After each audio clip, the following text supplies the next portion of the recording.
पुनः लौट करके आई। उसने कहा दादी भीड़ तो बहुत है पर ये सीधे नरक चला गया। फिर थोड़ी देर तक समय बीतता गया। थोड़ी देर बाद फिर एक जनाजा आया। बहुत से लोग थे, बड़े दुखी थे, सबके मुख मुरझाए हुए थे, सबकी आंखें सजल थी। फिर बूढ़ी दादी ने उस 7 साल की बेटी को कहा जा करके देख करके आओ, ये स्वर्ग गया है कि नरक गया है। बड़े भावुक लोग चल रहे हैं। इस बार लगभग वो 7 साल की बेटी लगभग आधा पौन घंटा बाद लौट करके आई और उसने कहा यह तो स्वर्ग चला गया। जोशी का मत्था चकराने लगा। जिंदगी भर हमने ग्रह नक्षत्र देख देख करके लोगों का भविष्य बताया, परंतु आज तक मुझको कभी पता नहीं चला कि कौन स्वर्ग गया कौन नरक गया। 7 साल की बेटी को कैसे पता चलता है कि कौन स्वर्ग गया कौन नरक गया, और इस बूढ़ी दादी को कैसे पता चलता है? बूढ़ी दादी को ज्योतिषी ने पूछा आपको कैसे पता चला कि पहले वाला नरक चला गया, दूसरे वाला स्वर्ग चला गया? उस बूढ़ी दादी ने एक परिमाण बताया, मानक बताया। उसने कहा जब मेरी पोती पहली बार गई, जनाजा में जो लोग भीड़ में चल रहे थे उन लोगों ने सब एक साथ में कहा, सब लोग आपस में वार्तालाप कर रहे थे, बोल रहे थे उसके बारे में।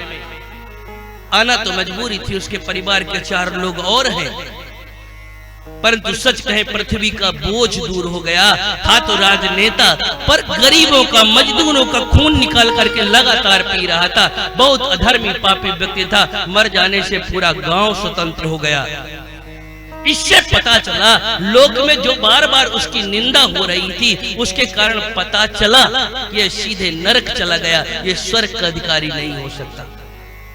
और दूसरा जो जनाजा गया था उस जनाजे के पीछे चलने वाले जितने लोग थे, जब उसके गांव में मेरी बेटी ने जाकर के देखा तो पूरे गांव के लोगों की आंखें नम थी। उसका नाम लेकर के लोग भाव विवल होते थे, प्रेमाश्रु बहाते थे, कहते थे आज मेरा गांव अनाथ हो गया, मेरे गांव का रत्न था, हीरा व्यक्ति था, उसके जैसा मेरे गांव में कोई सज्जन व्यक्ति नहीं था। हर व्यक्ति का मददगार था, हर व्यक्ति के सुख दुख में खड़ा होता था, उसके जैसा मेरे गांव में कोई व्यक्ति नहीं है, उसके जैसा सज्जन व्यक्ति कोई नहीं है।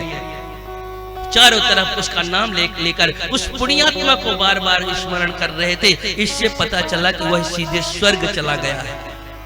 कहने का भाव क्या है कि आपके कर्मों के द्वारा समाज में आपको लोग सज्जन समझते हैं, अच्छा समझते हैं और आपको कोई धर्मात्मा समझते हैं, तो मैं गारंटी के साथ कह सकता हूं कि आप पुण्यात्मा हैं, आप स्वर्ग के अधिकारी हैं।